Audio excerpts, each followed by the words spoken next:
Hello, wereweasels, and welcome back to Crazyverse. As you can see, I have made some changes. I should say welcome back to Creativerse on the world Crazyverse. Now, let's start at the beginning. I should have been recording, and I wasn't. I recorded when I didn't know what I was doing, and made a boring video where we got nothing done, and now I've done so much without updating anybody, but I'm here now. So, this used to be my base. This is where I had my touchstone and all that stuff you saw before. Now it's got cactus over here, which I'll condense those so I have more farmland. I've decided I'm going to clean up all the stuff that I already built down there now that I don't need it anymore. But, I've decided not to build anything on the ground in this world. That's my challenge for this build. I can build on the ground in the jungle. Like, technically, it touches Detrius, I can build there, but only after I've done a significant amount of work up in the trees. But as far as bases and stuff, I'm going to try not to build on the ground. And I had a really cool idea that I could terraform the land between my jungle and that mountain where the face is.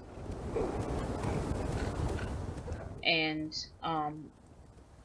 first of all, I was doing fountains and I realized I can't have corruption because the temperature in a jungle makes corruption spread. Just the ambient effect. If you have a corruption meter, your tree is going to get corrupted. Even if it's not touching, because corruption spreads faster in warmer temperatures.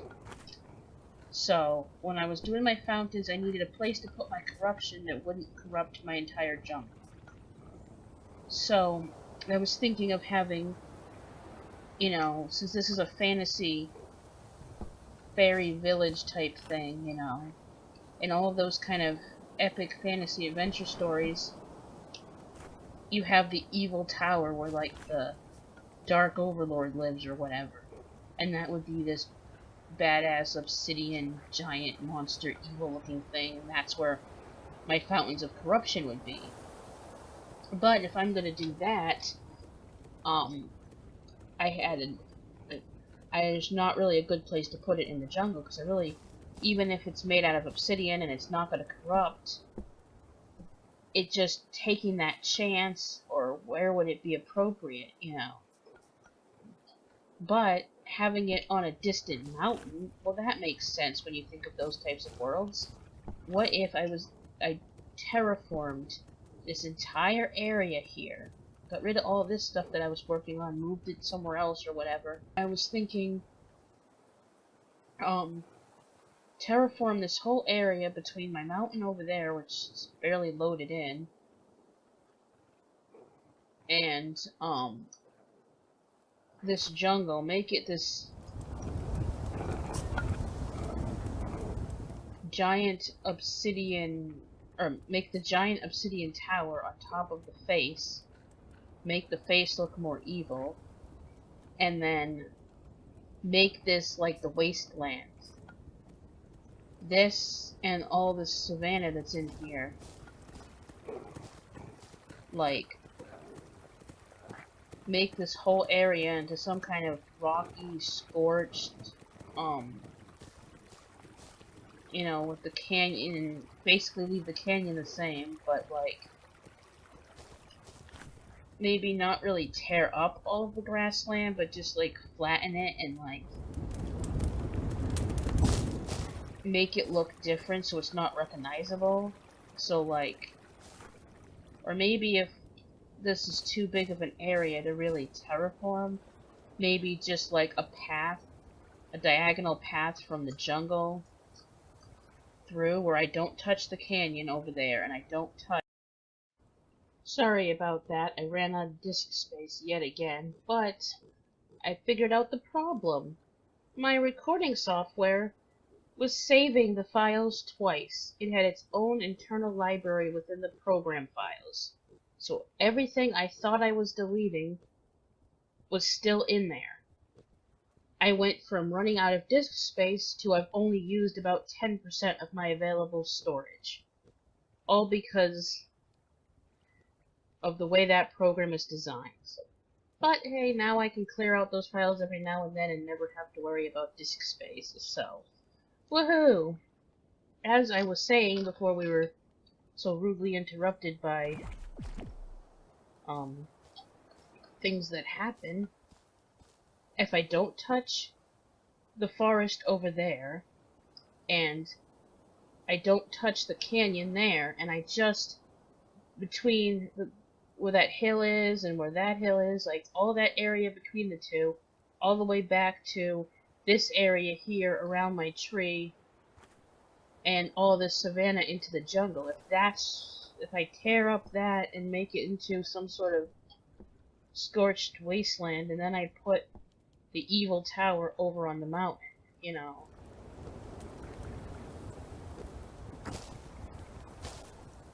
That could. It is a little bit annoying, though, that the mountain doesn't render. I have my render distance all the way up. That you can't see the mountain from here. That's a bit annoying. But then I could always, you know... Oops. I could always somehow extend the forest out this way, or do something like that. And remember how I was saying that's gonna be a lot of terraforming. Well, I had an idea. When I first started this world, I didn't have builder permission yet, because it's invite only. I was only a visitor when I was first hanging out on here, so I spent like 3 weeks doing nothing but collecting chests, because that was the only thing I could do without builder rights. And so I have like a stack of like 40 TNT, but it's like surface tier, so I can't really do much with it for mining.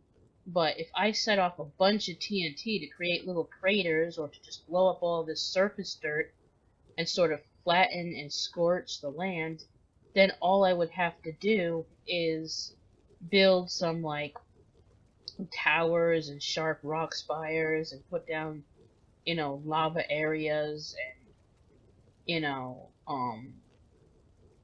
stuff like that. You know, build some corrupt trees out of, like, crafted corruption blocks, so there's no way that corruption could get out of control, because they're crafted blocks, but, you know, make it look like, you know, weird, twisted, demonic trees or whatever. There's a lot I could do, that, what, the sheer scale of it seemed overwhelming, but if I was using TNT, that would help out a bit.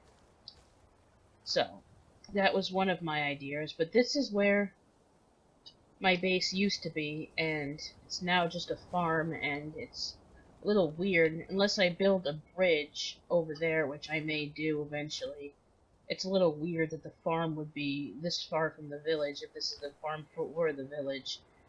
I don't know if it will be the farm for the village or not, but at least it's my farm for now. Not that I need a farm for much. But anyway, now I'm going to show you my new base. Excuse me. That was rude.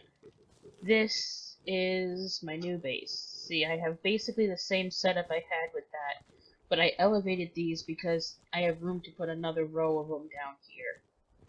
Another row of processors and another row of forges. Or I could do a row of processors on this side and a row of forges on this side, so then, yeah, you know, switch them up. Then, no matter which side I'm on, I can reach.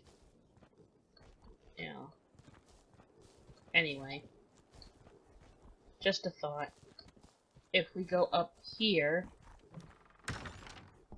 or we could have gone in those doors, we have my bedroom. Some sword racks. Oh yeah, I forgot my sword broke, so I should take one of these. Always craft a bazillion hidden temple swords and keep them in storage, because They're my favorite because of the effect, even if they're not super powerful, but they don't last long. So I have a bedroom, and I'm gonna try and light up this whole area with a lot of flowers. Maybe all different kinds of flowers, but a lot of wildwood because they're the brightest. Maybe do some like hidden lighting with like the Christmas lights for some color, but you know, I'll try to keep this area very natural and fresh looking. So let's head out here. We've got barbecue roasting. I named the pet barbecue, but it's a hog, a rotisserie hog roasting over a pit. And then we've got food cooking over the fire here, but if you look behind, the smoke from the chimneys that are under those campfires kind of obscures the fact that there's a forge there for gizzards, and there's a cooking station there, which it's a little tricky to access it, but you can use them. And then, you know, it's supposed to look like a little thing, and then this is how I did my teleporters. I did wildwood flowers just as a way to separate them, because I had just had them lined up with these are just basically like signs. They just tell me where these go, you know, so I remember. This goes to the big tree, that goes to the canyon, that goes back to my farm, that goes to a cave, this goes to my worm spawner that's made out of stalactite, you know, that makes sense.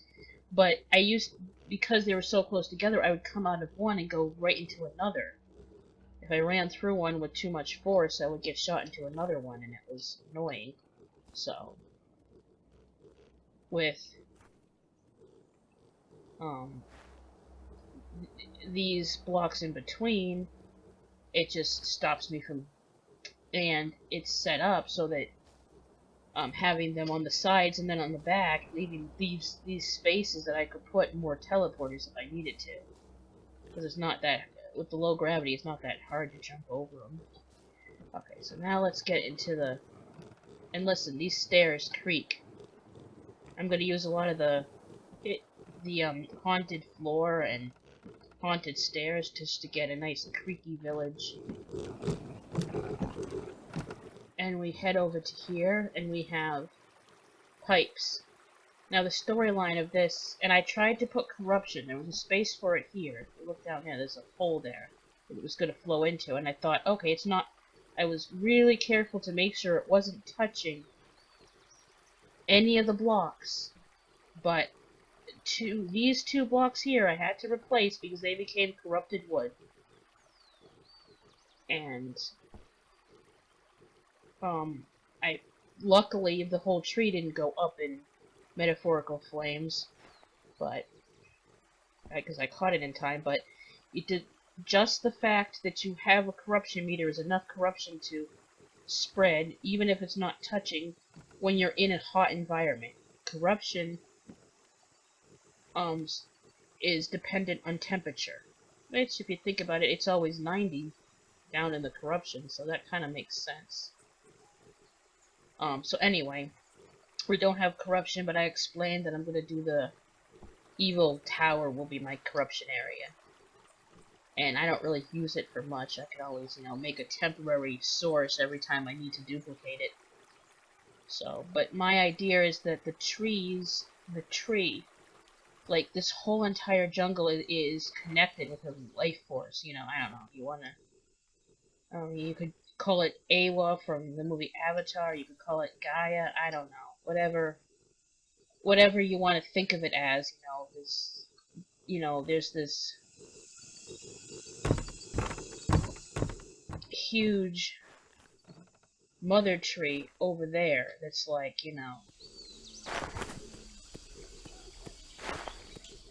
and like there's this spirit, and like her spirit like possesses all these trees throughout this whole jungle. It's all like alive and connected. So anyway, this whole jungle of connected life force, magic, whatever, and the village that I'm going to create is going to be this village of, I don't know, like elves or fairies or whatever. It's gonna be, you know, the village of people that takes care of and respects and has a symbiotic relationship with this life force, and this is the life force giving back by, you know, all kinds of magical fluids, you know, and all kinds of processes and complex relationships arise, and, you know, so things like this, like the tree decides to grow this and create these, you know, vital life force, you know, the water that gets sucked up through the roots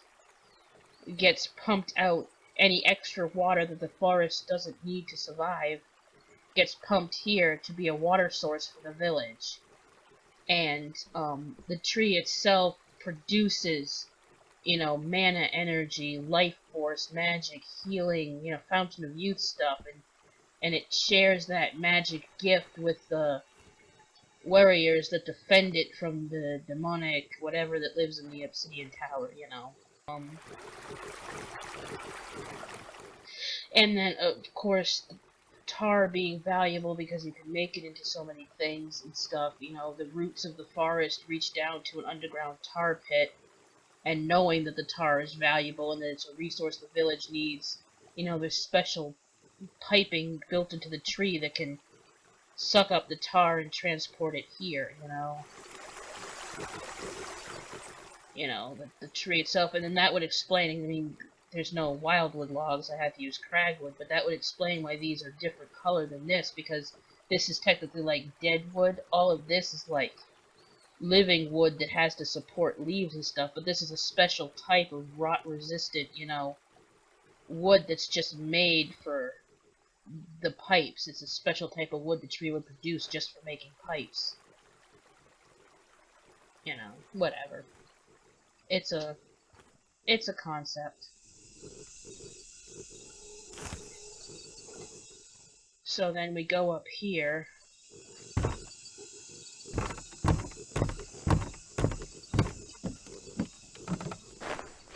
And I've got to finish making a path connecting or whatever. But this is my bridge design.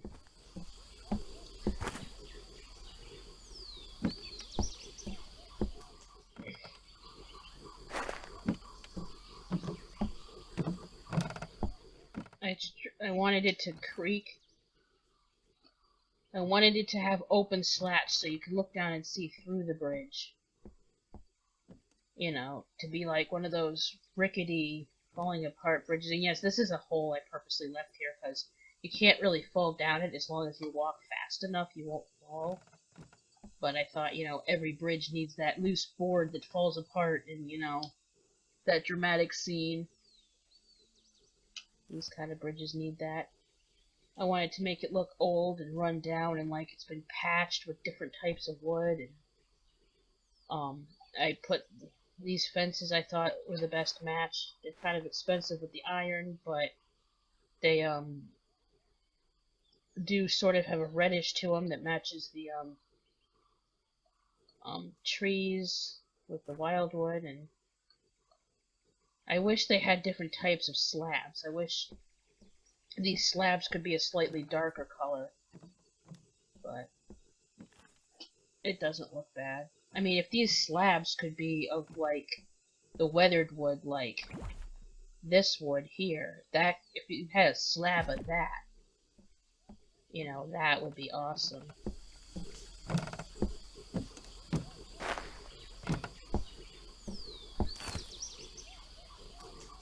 So this is my bridge design. I wanted it to, I used a lot of the hidden, the haunted stuff, so of course it creaks and whatever, and now I just have to, now that I came up with that design, I just have to duplicate it over on that long beam that I had and maybe connect the farm to that somehow.